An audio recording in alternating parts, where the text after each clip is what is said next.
Hello. So this is my first tutorial I'm going to do on this channel, and it's going to be a tutorial on how to make a anti-noclip system in one of your levels to prevent cheating.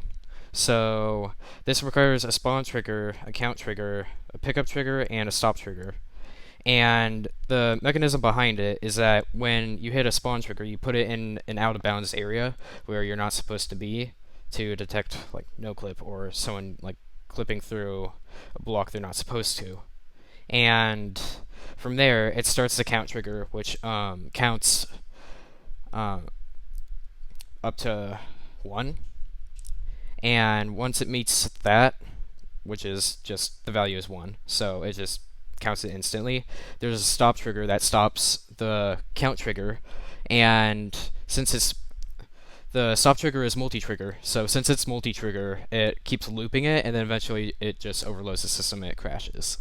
So this is probably something that's a little risky if you don't want to lose a lot of progress. If you put this in your level and you use this, I'd recommend saving a bunch so you don't like lose a lot of progress if you accidentally like trigger one of them. So what you'll want to do is you'll start with a spawn trigger, of course. Group ID, just set it to the next free one, and then touch triggered. Make sure it's touch triggered.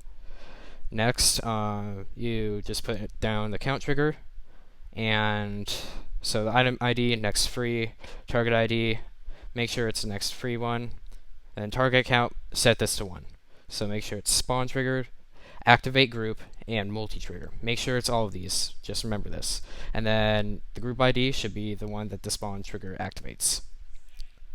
Alright, and then next from there is the pickup.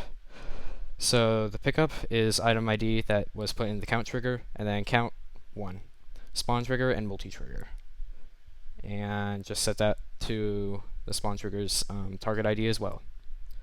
Last, you put in the stop trigger, and make sure the group ID is the one for the target ID in the count trigger. And the group ID, just set it to the next free. You'll want to put spawn trigger and multi-trigger here.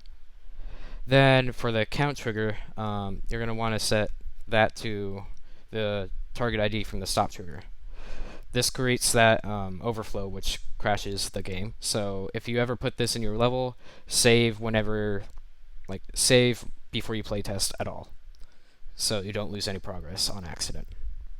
Alright, and what you'll see is I will demonstrate myself, and you'll see that it crashes the game pretty much almost instantly, and it prevents cheats from being used. Not all of them, of course. There's ways around this, but this prevents a lot of them, and a lot of the more accessible ones that the majority of people who have used cheats in Geometry Dash have. So I will demonstrate real quick and show you that it works. Alright, that's not where Geometry Dash is, but okay, I guess that works. So that's that's the anti-noclip and partial anti-cheat that you can use in your level, and I hope you use this to your advantage and learn from this video.